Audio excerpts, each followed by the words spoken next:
Hi, this is Daryl Meyer from Keller, Texas. Today is Thursday, December 9th, 2010. A lot going on today, so let's get right to it. This first story out of haaretz.com says, Israel draws international rebuke over refusal to freeze settlement construction.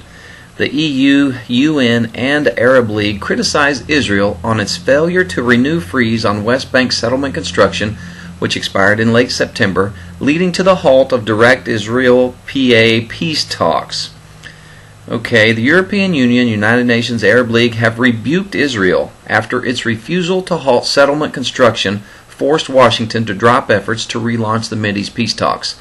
Palestinian President Mahmoud Abbas today stuck to his position that he won't negotiate without a freeze of Jewish settlement building in the West Bank and East Jerusalem, lands captured by Israel in the Six-Day War in 1967 and sought by the Palestinians for their state.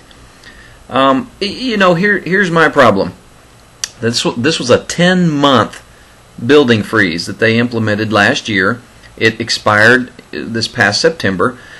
Okay, the Palestinians waited until 9 months and 1 week to come to the negotiating table, so there was 3 weeks left on this building freeze. Why didn't they start coming to the table in the first month of this building freeze? That's my question. Israel made a goodwill gesture, said, hey, we're going to do a 10-month building freeze, let's negotiate. They wouldn't negotiate.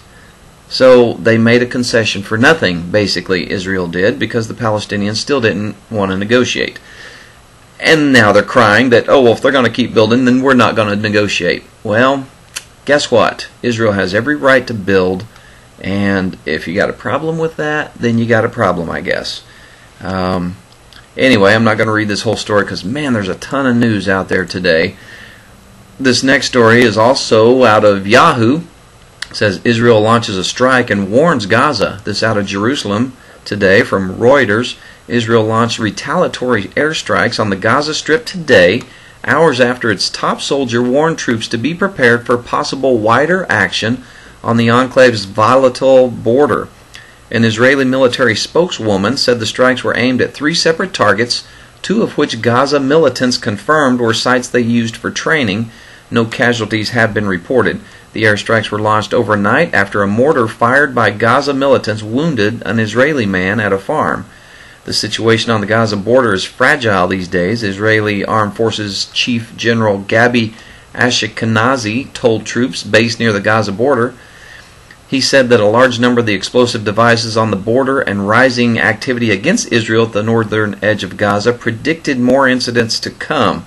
He says we may need to be prepared for wider action. The next round will be big, and it needs to end in a way that leaves no doubt who won.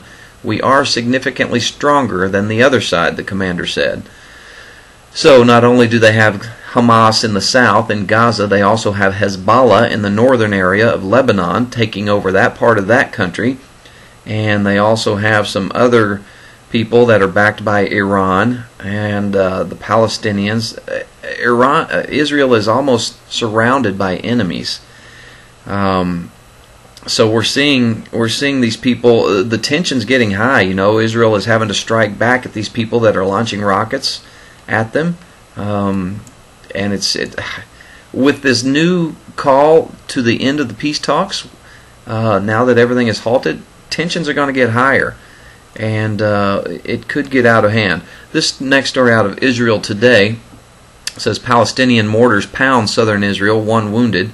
I just kind of read you part of that, but this happened Thursday. A terrorist weapons facility in central Gaza has been bombed by Israel, and Wednesday's attacks drew media attention because a man was injured. Most of these rockets land in open fields and nobody gets hurt, but when somebody gets hurt, it tends to draw a little more attention.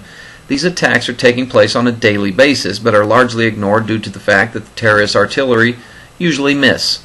This is only the latest in a series of security incidents, read the statement. In recent weeks, these incidents have risen greatly, and we're now being shelled on a daily basis. Okay, here's something though. A delegation of nearly 36 European parliamentarians visited Jerusalem during the Hanukkah holiday earlier this week and acknowledged that Israel's withdrawal from Gaza in 2005 was a huge mistake.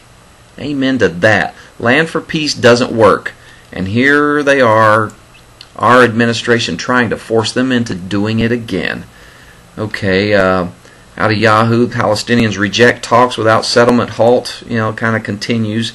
He said this today in Cairo. Mahmoud Abbas did, saying, if they're going to keep building, we're not going to have peace talks. So, hey, good luck getting a state without peace talks. Is all I'm saying. Here's a very concerning story I read out of rightnetwork.com. It says German media says Iran is stockpiling Shahab-3 missiles in Venezuela that can reach the United States. Whoop, whoop, whoop. Hello? Somebody sound the alarm. Okay. It says while Obama has been focusing his attention on the Republican hostage takers and bomb throwers, the Iranian regime has been stockpiling Shahab-3 missiles in Venezuela that can reach the United States. Hudson, New York reported via Israel Matzov. Let's see. The German Daily claims that according to the agreement, Iranian Shahab-3, which has a range of 1,300 to 1,500 kilometers, Scud-B and Scud-C missiles will be deployed in the proposed base in Venezuela. The Iranian, Republican Guard is going to have troops there. Great. So now we have Iranian missiles that can reach the United States stationed in Venezuela. Little unsettling. Anyway, this next story out of WorldTribune.com. The U.S. intelligence estimate on Iran rocked by news of North Korean facility. This out of Washington Today. North Korea's new centrifuge plant calls into question the U.S. assessment of Iran's nuclear program, a report said. The Washington Institute for Near East Policy said North Korea's gas centrifuge facility could bolster the nuclear capabilities of Pyongyang's allies in the Middle East. The institute said the Yongbyon complex reported to have produced up to 10 nuclear bombs and could relay technology and expertise to Iran. Great. So North Korea has the capacity to make highly enriched uranium an alternative nuclear explosive, and it places in doubt current assessments of Iran's centrifuge capabilities. The report, titled Centrifuges in North Korea Force a Recalculation of Iran's Nuclear Progress. So who knows where Iran is, if they have a bomb or not. I tend to think they don't have one, because if they did have one, they would launch it. Just my assessment of the way this guy is moving, and with what he believes on this 12th Imam and his religious beliefs. As soon as he has the chance to wipe Israel off the face of the earth, he's going to take it. Okay, is it just me, or is there just a huge wave of UFO reports again? They seem to be unending. I saw 3 or 4 just kind of cruising through things. Here's one out of UFOdigest.com. UFO photographed over Colorado just a couple of days ago on December 7th. Looks like it was making a circle pattern and then a triangle pattern of lights. And there's these pictures on here that somebody took. Just amazing. I don't know exactly what I think about UFOs. I don't know that there's extraterrestrials. I've always kind of had the thought that, our God is huge. I think it would almost be a little arrogant for us to think we're the only intelligent beings in this vastness of this universe that God created. I don't know. I mean, I don't put anything beyond my God to be able to create.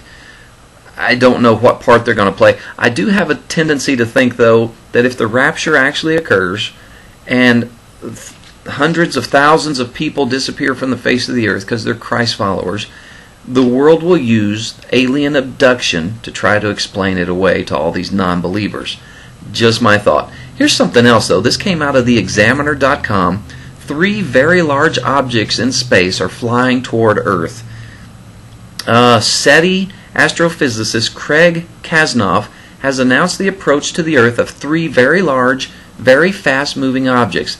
The length of the flying saucers is in the range of tens of kilometers.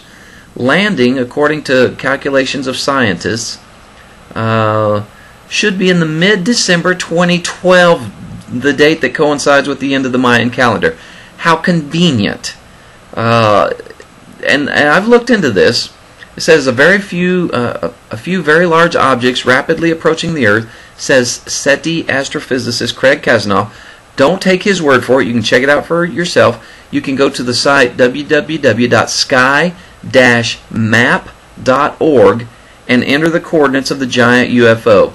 The first large object is 19-25-12-89-4603. And you can look this up. I've seen the pictures. They're kind of hazy, a little fuzzy. You can't really make out an object. But these three objects are coming fast toward the Earth, he says, and should be here mid-December 2012. And I just thought, man, that's just weird. I don't know. Hey, don't be hating on me. I'm just reading the news. Okay, here's something out of BBC.co. It says the world is getting more corrupt. It says the world is a more corrupt place now than it was 3 years ago, a poll suggests. 56% of the people interviewed by Transparency International said their country had become more corrupt. More than 50% of people said they had paid a bribe in the last year in Afghanistan, Nigeria, Iraq, and India.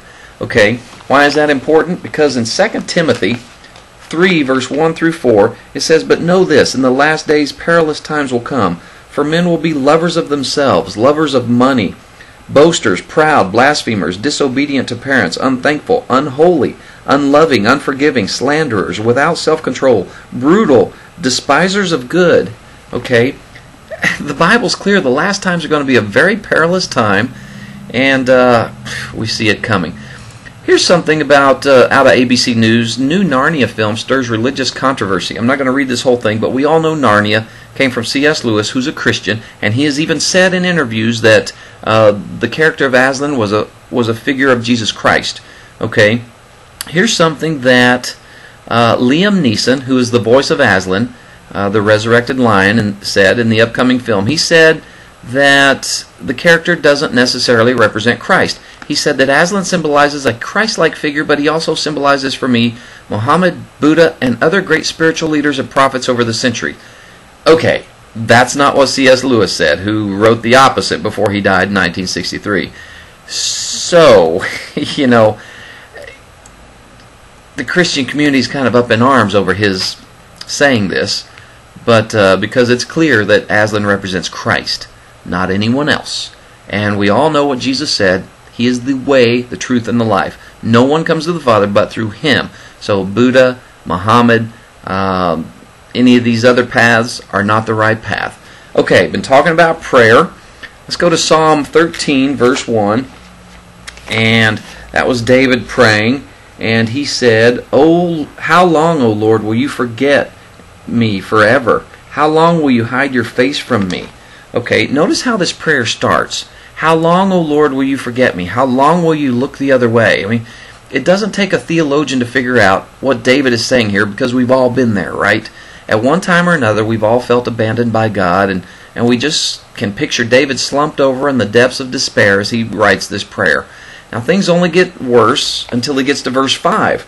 Now, in verse 5, he says, "But I have trusted in your mercy. My heart shall rejoice in your salvation. I will sing to the Lord, because He has dealt bountifully with me." Now, what a turnaround. This prayer began on a low note, and it ended on a very high note. Frustration and desperation were transformed into assurance and joy in just a handful of verses. Why? How? It wasn't because David's circumstances changed, because they didn't have time to. It was because David engaged in prayer, people. Prayer has a transforming effect on us and those around us. We can start out on a low note just like David, and through the course of communicating with God, we can find ourselves on a spiritual high, on a spiritual summit. It's not because our situation changed, but because prayer has a powerful way of truly turning us around. Okay?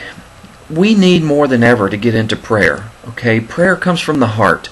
It's you communicating to God. Jesus said, go into your closet and pray to God in secret, who sees in secret, and He will answer your prayers. I think now more than ever, we need prayer. We need to pray for peace in Jerusalem. We need to pray that America turns away from their sin and turns back to God. and He will bless this country again, just like it says in 2 Chronicles 7:14. God bless you. Good Lord willing, I'll see you again tomorrow.